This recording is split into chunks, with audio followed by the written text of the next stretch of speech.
পাহাড়ে গেলাম মেহমান আর বাড়ি। সারাদিন কি করলাম টুকিটাকি সেটাই থাকছে আজকের ব্লগ। আসসালামু আলাইকুম, মিমি ভিলেজ ব্লগ থেকে সবাইকে শুভ স্বাগত। সকাল। চারদিকে কি পরিমাণ কুয়াশা পড়ছে। ক্ষেতের মধ্যে যে সরিষা বোনা হয়েছে সেইগুলা বড় হয়ে যাচ্ছে দিন দিন। সকালবেলা আমি ঘুম থেকেই উঠে কিন্তু প্রতিদিন ফুল গাছে পানি দিই। ছোটবেলা থেকেই ফুল পছন্দ করি আমি। কি সুন্দর গাঁদা ফুলগুলো ফুটছে, তাই না? এই যে মুরগিটা দেখতেছেন, এটা আমার মায়ের অবাধ্য। আমার মায়ের কিন্তু অনেকগুলা মুরগি আছে। আর অবাধ্য মুরগি বললাম কেন জানেন? খোয়ার থাকা সত্ত্বেও এটা গাছে উঠে থাকে। তবুও মায়ের পছন্দের বরাবরই গাছ লাগাতে পছন্দ করি। এই যে আব্বা আমার জন্য এখানে গাছ এনে দিছে, বেগুন গাছ, মরিচ গাছ আর টমেটো গাছ। গাছগুলা হাটে থেকে আনছে, সারা রাত কুয়াশার মধ্যে রাখছিলাম। সকালবেলায় আমি গাছগুলা লাগাবো। আমার গাছ লাগানোর কাজে সাহায্য করতেছে আমার নানি। শুধু গাছ লাগানো না, আমি যে কাজই করি আমার নানি কিন্তু সব সময় আমার পাশে থাকে আর সাপোর্ট করে, আর আমাকে অনেক ভালোবাসে। যারা আমার ভিডিও দেখতেছেন তারা কে কে গাছ লাগাতে পছন্দ করেন অবশ্যই কিন্তু কমেন্টে জানাবে। গাছ লাগানোর জন্য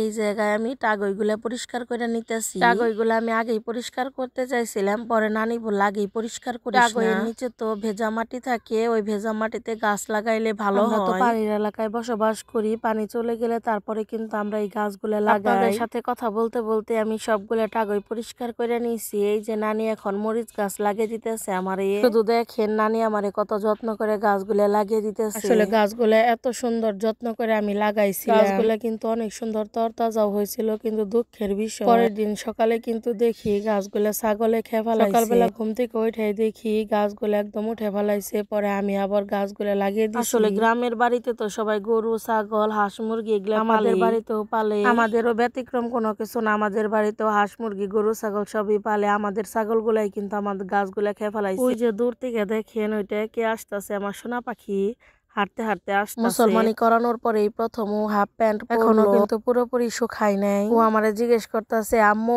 আমারে যে ইনজেকশন দিছিল এই ইনজেকশনটা কি দিছিল? আমি বললাম না বাজান, এটা দিয়ে তোমার আম্মু পিঠা বানায়। আমার সোনা পাখিকে দেখে কিন্তু আপনারা কেউ মাশাআল্লাহ না বলে যাবেন না। এইদিকে গাছ লাগানো শেষ, এখন আমি পানি দিতেছি। কি পরিমাণ যত্ন করে যে আমি গাছগুলা লাগাইছিলাম, কিন্তু ছাগলে খাইছে, এখন আবার একটু একটু হইছে। দেখবেন কোন জিনিস যদি আশা করে করা হয় সেটার মধ্যে যদি খারাপ কিছু হয় আসলেও খুব খারাপ লাগে। এই যে আমার সোনা পাখি সাদ আমার পিছে পিছে ঘুরতেছে আর 100,000টা প্রশ্ন করতেছে, আম্মু তুমি এই গাছটা কিসের জন্য লাগাইছো? এই গাছ থেকে কি গাছ, এটা কি ফল হইব? এটা থেকে যা হইব এটাকে আমরা খাইতে পারুম না, আবার তুমি এটার মধ্যে পানি দিতেছো কেন? তুমি যে এই গাছগুলারে নিয়ে আইছো, এই গাছের আম্মু কান্না করতেছে। মনে করেন যে বাচ্চাদের মুখে এই অদ্ভুত অদ্ভুত প্রশ্ন শুনতে ভালো লাগে। গাছ লাগিয়ে গাছে পানি দিয়ে বাড়িতে আসলাম, আসার পরেই দেখি মুরগির মাংস কাটা হইতেছে। আমি বললাম যে মাংসের পিসগুলো একটু বেশি বড় বড় হয়েছে, ছোট ছোট করে কাটো, তা না হলে ভিতরে মশলা যাইব না। বলেন তো সকালবেলা মুরগির মাংস দিয়ে কি দেখাইতে বেশি ভালো লাগে? আমার কাছে তো সকালবেলা রুটি আর খিচুড়ি দেখাইতেই ভালো লাগে। এরপর মাংসগুলা ছোট ছোট পিস করে কাইটা নিতেছে। আপনাদের কাছে মুরগির মাংস কি দেখাইতে ভালো লাগে কমেন্টে জানাবেন।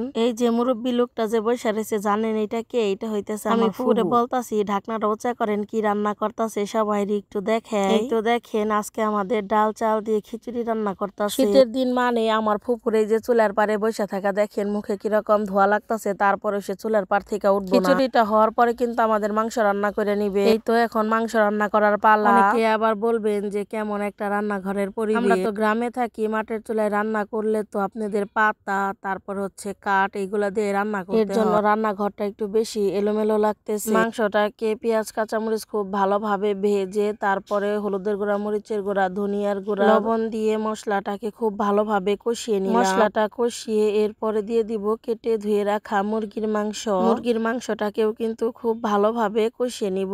যে কোনো কষানো মাংস খেতেই কিন্তু আমার কাছে খুবই ভালো লাগে। নেড়ে চেড়ে বেশ কিছুক্ষণ ধরে কিন্তু মাংসটাকে কষিয়ে নিব।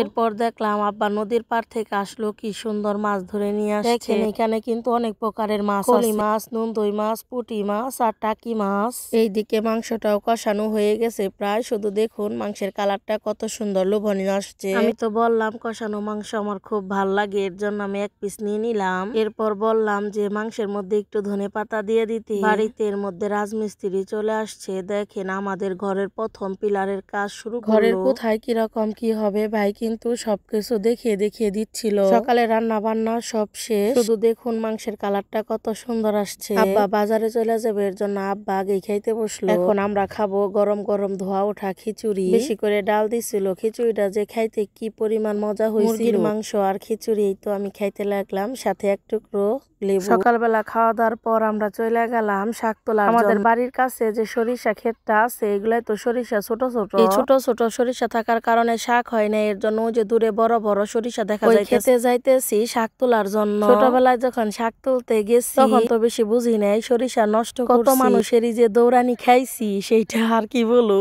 এই যে দেখেন সরিষা ক্ষেতের ভিতরে কত সুন্দর শাক হয়ে রয়েছে। এই শাককে কিন্তু আমরা নেটা পেটা শাক বলি, আপনারা কি বলেন এটাও কিন্তু কমেন্টে অবশ্যই জানাবেন। গ্রামে কত শাক হয়ে থাকে ক্ষেতের পর ক্ষেত। ওই দিন মির্জাপুর শহরে দেখলাম এই শাকগুলাও কিন্তু বিক্রি করা হইতেছে। আমি শাক তুলতে গেছি, আমার পিছনে পিছনে দেখেন ওই যে দুইটা ঢঙ্গি আসতেছে। করতে করতে একটা আমার বোন নেহা আর একটা আমার চাচাতো বোন হ্যাপি। এই তো আমি শাক তোলা শুরু করে দিছি। এত সুন্দর শাক হয়েছে ক্ষেতের মধ্যে। আমি যে আপনাদের সাথে কথা বলি আর এই যে ভিডিওগুলা দিয়ে আপনাদের কাছে কেমন লাগে অবশ্যই কিন্তু কমেন্টে জানাবেন। দুপুরবেলা শাক আর গরম ভাত সাথে একটা শুকনা মরিচ কেমন লাগবো খাইতে, এটা কিন্তু আমি বলবো না, এটা আপনারাই বলবেন। ছোটবেলায় আমরা যখন শাক তুলতে গেছি কে কত বেশি তুলতে পারে এটারও কিন্তু কম্পিটিশন করতাম। হাজার চাইলেও তো আর ছোটবেলাটা ফিরে আসবো না, শুধু মনে পড়ে হাজার হাজার স্মৃতি। আমাদের গ্রামে কিন্তু প্রত্যেকটা ক্ষেতেই শাক হয়। কথা বলতে বলতে দেখেন আমি কত শাক তুলে নিয়েছি, একদম অর্ধেক বালতি তুলে ফেলছি। শাকটা কিন্তু আমি একটু বড় বড় করে তুলছি, বাড়িতে যে আবার ভালোভাবে বেচা নিব। আমি কিন্তু একা এতগুলা শাক তুলি নাই, আমার খালাও তুলছে শাক। এই তো দেখেন খালা এখন শাকগুলা বালতিতে রাখবো।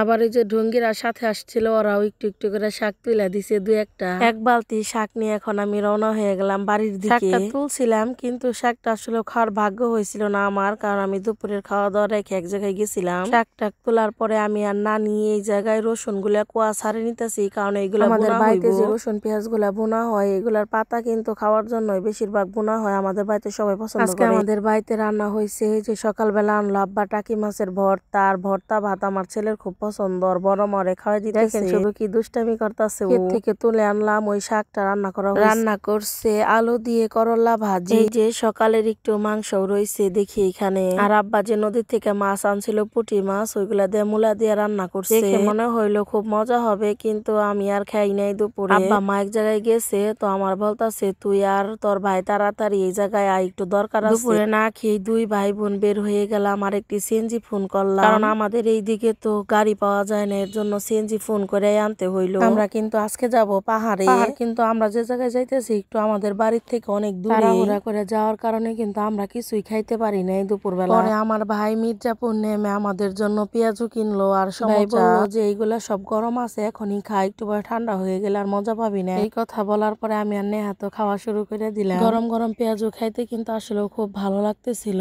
এরপর সিনজেলা ভাই বলল যে আমরা যেহেতু অনেক দূরে যাইতেছি তাহলে পাম্পে একটু থামাই থেকে গ্যাস নিয়ে নিই, তাহলে আমাদের আর কোনো অসুবিধা হবে না। আসলেও আমি তেমন জার্নি করি না, কিন্তু ভাই আসার পরে আমার এত জায়গায় যাওয়া হয়েছে যা কল্পনার বাইরে। এই তো আমি আর নেহা এখন সমোসা খেয়ে নিব, কিন্তু সমোসাটা খাইতে খুব একটা বেশি ভালো আছিল না, মনে হয় দ্বিতীয়বার ভাজা হয়েছে। সমোসার ভিতরে অনেক তেল ছিল। আপনাদের অনেকের মনেই প্রশ্ন থাকতে পারে যে আপনার ভাই এত কি কাজ করছে যে এত আপনার বাইরে বাইরে যাইতে। আসলে কিসের জন্য বাইরে গেছি এর ধামাকা ব্লগ কিন্তু সামনে আসতেছে, আমি আপনাদের কাছে সবকিছু বলবো। আমরা ভর এলাকার মানুষ, পাহাড়ি এলাকা আমাদের কাছে একটু জঙ্গল জঙ্গল আমাদের তো বাড়ির চারপাশে অনেক পানি হয় আর একদম খোলামেলা। পাহাড় তো চারদিকে গাছে ভরা একদম, এর জন্য আমাদের কাছে একটু অন্ধকার অন্ধকার লাগছে। আমরা যে জায়গায় যাইতেছি ওই জায়গাটা আমি আর ভাই নেহা কেউই তো আমরা চিনি না। এর জন্য আব্বার কাছে বারবার ফোন দিতেছিলাম যে কোন জায়গায় আসতে হবে আমাদের। রাস্তায় সিএনজি থামিয়ে মানুষের কাছে বারবার জিজ্ঞেস করতেছিলাম, এর জন্য যাইতে আরো বেশি দেরি হয়ে যাচ্ছে। আসলে আমি একটা জিনিস খেয়াল করছি, নতুন কোনো জায়গায় প্রথম প্রথম গেলে কিন্তু খুব দূর লাগে, আসার সময় আমাদের কিন্তু এত দূর লাগে না। আর আমি একটা জিনিস খেয়াল করছি, পাহাড়ের বাড়ি ঘরগুলা না অনেক সুন্দর পরিষ্কার। গাছ থাকলেও কিন্তু মাঝখানে মাঝখানে ধানের জমি দেখতে পাইতেছি আমি। দেখলাম চারদিকে গাছ গাছরা থাকলেও এই তো ধান বোনা হয়েছিল, ধানগুলা কাটা হয়েছে। পাহাড়ের একটা জিনিস আমার কাছে খুব ভালো লাগে, সেটা হইতেছে লাল মাটি। প্রায় 2 ঘন্টা সিএনজিতে থাকার পর কিন্তু অবশেষে আমরা পৌঁছে গেছি। আমরা যে বাড়িতে গেছি তারা কিন্তু আমাদের জন্য রান্না বান্নার আয়োজন করছে। এখানে কিন্তু মা আব্বা আর আব্বার মামাতো ভাই আমাদের জন্য অপেক্ষা করতেছিল। তো আমার মা, এটা আমার সবকিছু দুঃখ কষ্টের সাথে আমার অনেক বুঝে। আমরা যে বাড়িতে গেছি তারা কিন্তু সর্বপ্রথম আমাদেরকে মিষ্টি খাইতে দিল। দেখলাম তারা আমাদের জন্য পোলাও রান্না করছে। আব্বা ভালোভাবে তাড়াতাড়ি পোলাও পরিবেশন করতে পারলো না, এর জন্য আব্বার মামাতো ভাই আমার কাকা উনি আমাদের সবাইকে বাইরে খাওয়াইতেছে। এই যে পোলাওটা দেখতে পাচ্ছেন এটা কিন্তু ওই বাড়ির জমিতেই নাকি বুনে। পোলাওয়ের সাথে ডিম দিল, ডিম দিয়ে পোলাও খেলাম প্রথমে। ডিম দিয়ে কিন্তু পোলাও খেতে ভালো লাগে অনেক। ডিম দিয়ে খাওয়ার পরে এবার চলে আসলো মাংস। এখানে মাংসটা দিয়ে খাবো। মুরগির মাংস রান্নাটা খুব ভালো হয়েছিল, কিন্তু আমার কাছে ঝালটা একটু বেশি লাগছে। তারপরেও আলহামদুলিল্লাহ অনেক ভালো খাইছি। পাহাড়ে কিন্তু আমার একটা জিনিস খুবই ভালো লাগছে, সেটা হইতেছে গিয়া মাটির ঘর। বললাম এই যে মাটি দিয়ে যে ঘর বানাইছে, এগুলো বৃষ্টি নামলে কি ভেঙে যায়। আমারে বললো যে কোরাল দিয়ে যদি কুপো দাও তারপরে ওই ঘরটা ভাঙবে না। আমার ভিডিও যদি আপনাদের ভালো লেগে থাকে তাহলে কিন্তু আমার চ্যানেলে সাবস্ক্রাইব এবং পাশে থাকা বেল আইকনটি ক্লিক করবেন সবার আগে নোটিফিকেশন পেতে। সবাই ভালো থাকবেন, সুস্থ থাকবেন, আল্লাহ হাফেজ।